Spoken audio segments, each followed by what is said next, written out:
Кассель — это город искусства, город культуры. Город и регион славятся прежде всего своими неповторимыми парками и замками. Импозантный горный парк Вильхельмshöhe с замками Вильхельмshöhe, Löwenburg и Herkules занимает площадь 240 гектар и граничит непосредственно с природным парком Habichtswald.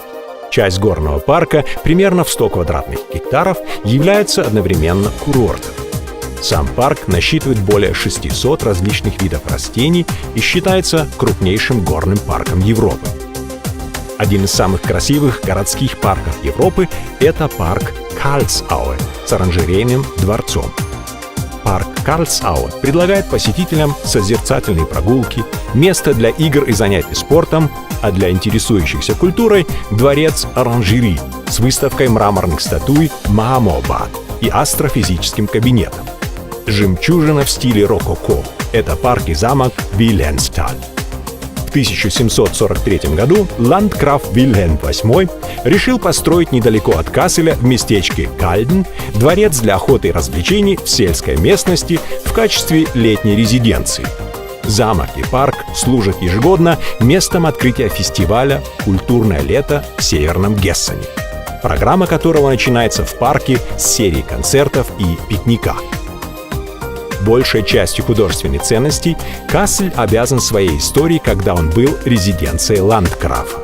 Экспонаты из кабинета искусств и курьезностей были началом увлечения ландграфов коллекционированием, которое в течение столетий обогатило Кассель выдающимися произведениями искусства.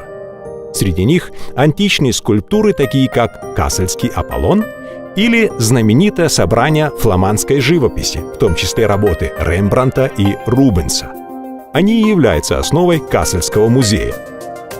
Атенеум был первым постоянным зданием театра в Германии. Фридерицианум — первым зданием музея на европейском континенте. Государственные и частные музеи совместно образуют культурную сеть необычайной плотности и качества, которая привлекает сюда любителей искусства со всего мира и отмечается ежегодно в первую субботу сентября, праздником «Ночь музеев» в Касселе. Являясь самой известной, престижной и имеющей большое влияние в мире выставочной серии, «Документа» на протяжении своей истории непрерывно подтверждает свою претензию на лидерство в пропагировании современного искусства. Художественная галерея Фридерицианум предлагает между выставками «Документа» выставочную программу современного искусства высокого уровня. Кассель располагает уникальными музеями и исследовательскими учреждениями, например, Музеем культуры погребения, Музеем карикатура и архивом «Документа».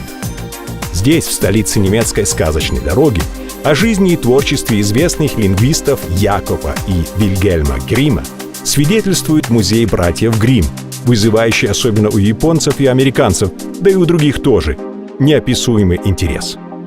В Касселе и его окрестностях повсюду можно найти следы знаменитых сказок. От замка спящей красавицы Забабург в лесу Райнхардсвальд и сказочной дороги до настоящих мест деятельности братьев Гримм. Творческая жизнь пребывает в Касселе на сцене обновленного в 2006 году драматического театра, театра комедий и в многочисленных небольших театрах. Многоликая независимая культурная сцена, разнообразные кинотеатры, летняя культурная палатка и многие другие события и мероприятия дополняют богатую культурную жизнь Касселя. В центре города Варите, Старт-клуб и ультрасовременное казино заботятся о захватывающих моментах. А к северо-западу от Касселя находится Концертscheune Кальден, перестроенный под концертный зал исторический амбар. Негласное место встречи ценителей музыки. Жить в Касселе означает снова и снова открывать для себя что-то новое.